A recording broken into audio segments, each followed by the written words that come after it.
दोस्तों नमस्कार भाई। पशुओं के ज्ञाबिन होने की बहुत बड़ी समस्या है और एक बहुत ही बड़ी बीमारी है जिसका नाम है विब्रियोसिस। और ये विब्रियोसिस जो है वो गाय भैंस की बच्चेदानी का दुश्मन है।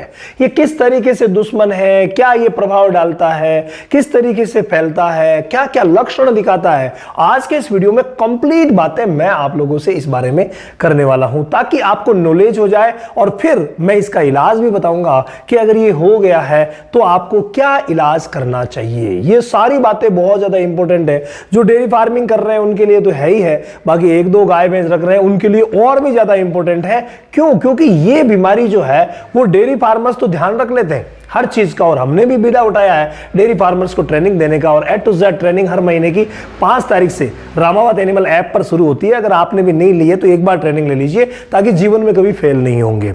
अब बात करता हूं मैं इस बीमारी को लेकर के जिसका नाम है विब्रियोसिस। देखिए ये जो नाम है विब्रियोसिस, कई बार इस बीमारी को विब्रिया भी कहते हैं। एक्चुअली ये एक जीवाणु जनित रोग है, यानी कि बैक्टीरिया से होने वाली बीमारी है।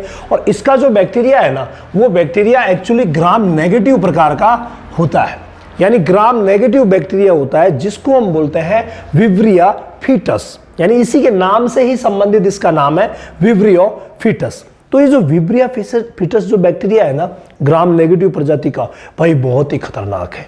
किसी भी भैंस में अगर ये है, किसी भी सांड में अगर है, तो कैसे ट्रांसमिट होगा? देखिए जब भी किसी भैंस में ये रहता है उस समय उस भैंस को जो भी भैंसा या उस गाय को जो भी सांड क्रॉस करेगा, ये कीटाणु जो है वो उस सांड में चला जाएगा और फिर उस सांड में लंबे समय तक वो रहेगा। और उस समय में नॉर्मली ये समय 6 महीने का होता है, और इस समय में बाकी कईयों में अगर उसकी इम्यूनिटी पावर कम है तो लंबे समय तक चलता रहेगा।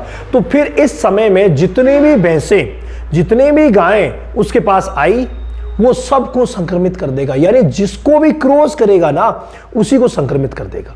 और संक्रमण से होता क्या है, शुरुआत में जब संक्रमण होता है ना तो उस समय ज्ञाबिन तो ठहर जाती है, लेकिन जल्दी ही, मतलब मेनली इस बीमारी में क्या होता है, तीसरे से चौथे महीने में गर्भपात हो जाता है। सबसे बड़ी समस्या क्या होती है, तीसरे से चौथे महीने में गर्भपात हो जाता है। कईयों का 2.5 महीने में, कईयों का 3 में, 3.5, 4, 4.5 से महीने की प्रेग्नेंट होती है। उससे पहले पहले इस बीमारी में विब्रियोसिस में अबॉर्शन हो जाता है। ये सबसे प्रमुख लक्षण है। अब जब अबॉर्शन हो गया तो अबॉर्शन होने के बाद जो डिस्चार्ज गिरा, जो मलबा गिरा, जो पदार्थ गिरा, जितने भी फ्लूइड वगैरह गिरते हैं वो सब आपकी डेयरी पे पड़े हैं। तो उसके संपर्क में जो भी स्वस्थ पशु आएगा उसमें वो चला जाएगा। इतना खतरनाक है।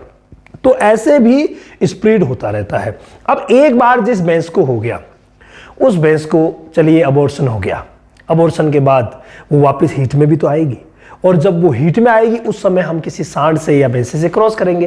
भाई अगर आप पशु चिकित्सक की मदद लेंगे तो वो तो चेक कर लेंगे कि इसको तो विब्रियोसिस है और उसका ट्रीटमेंट कर देंगे। लेकिन अगर सांड या भैंसे के पास आप ले गए तो वो संक्रमित हो जाएगा और फिर वो आगे से आगे, आगे से आगे, आगे से आगे फैलती रहती है। अगर किसी भी एरिया में कोई ऐसी भैंस या गाय होती है जो संक्रमित हो जाती है ना, तो वो ये मान के चलें कि बहुत सारे सांडों को, बहुत सारे भैंसों को वो संक्रमित कर देगी, और उन बहुत सारों के पास जितनी भी भैंसें आएगी वो सब आगे से आगे खराब होते जाएंगे।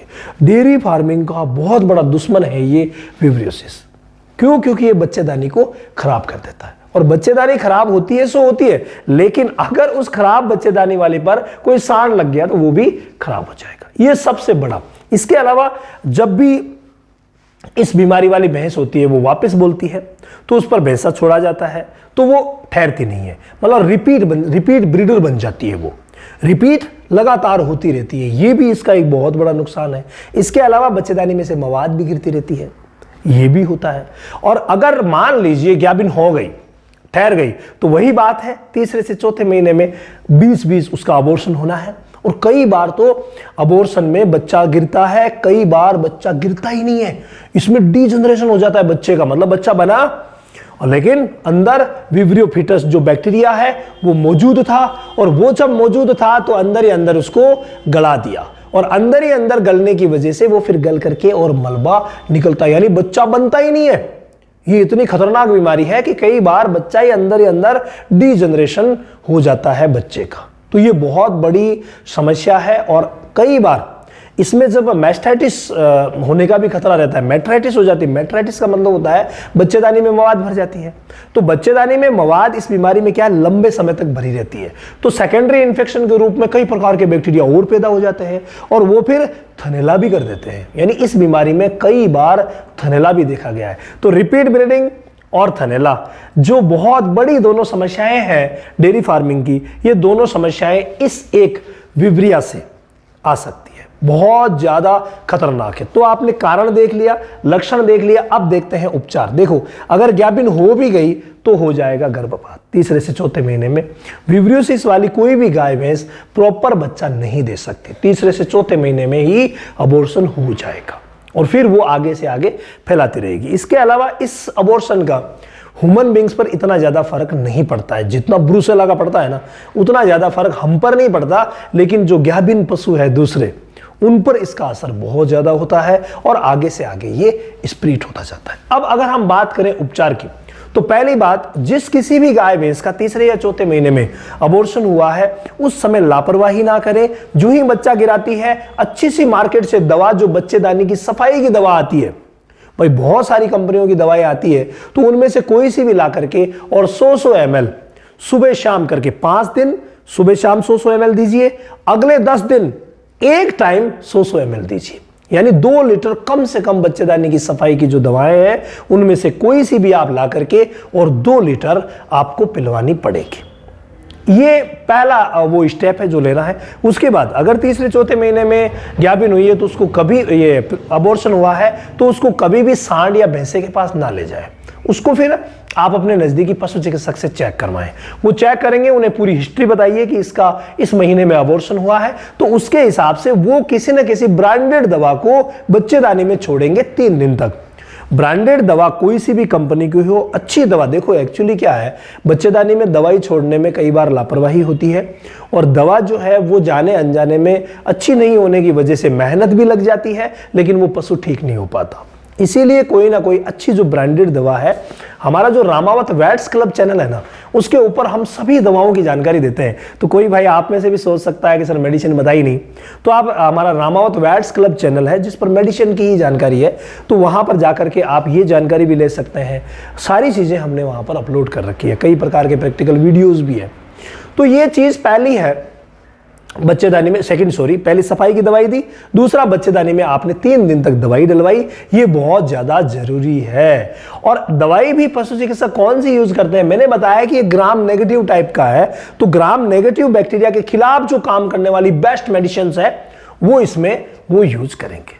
ठीक है, तो उससे कंप्लीटली इसका ट्रीटमेंट हो जाता है। जिसमें प्रमुख बात अगर मैं सॉल्ट की करूं तो सेफ्ट्रियोफोर सोडियम, ये बहुत अच्छा सॉल्ट है जो ये दूर करता है। इसके अलावा एमिकासिन, ये बहुत अच्छा सॉल्ट है जो इसको दूर करता है। तो ऐसे ही बहुत सारे जो सॉल्ट है उनमें से उस सॉल्ट का अच्छा सा ब्रांड लेकर के और यूज किया जा सकता है। सेफेलोस्पोरिन ग्रुप का अगर एंटीबायोटिक लगाया जा रहा है मस्कुलरली 3 दिन, तो उसी ग्रुप का इंट्रायूटेराइन भी दवा, मतलब दोनों दवाएं जो है ना वो एक ग्रुप की होती है, उससे फिर रिजल्ट अच्छा मिलता है। ये बहुत ज्यादा जरूरी है। इसके अलावा सबसे ज्यादा जरूरी है पशु की इम्यूनिटी को बढ़ाया जाए। भाई इम्यूनिटी बढ़ाने के लिए उसे आप हल्दी खिलाइए, काली मिर्च खिलाइए, नीम गिलोय खिलाइए।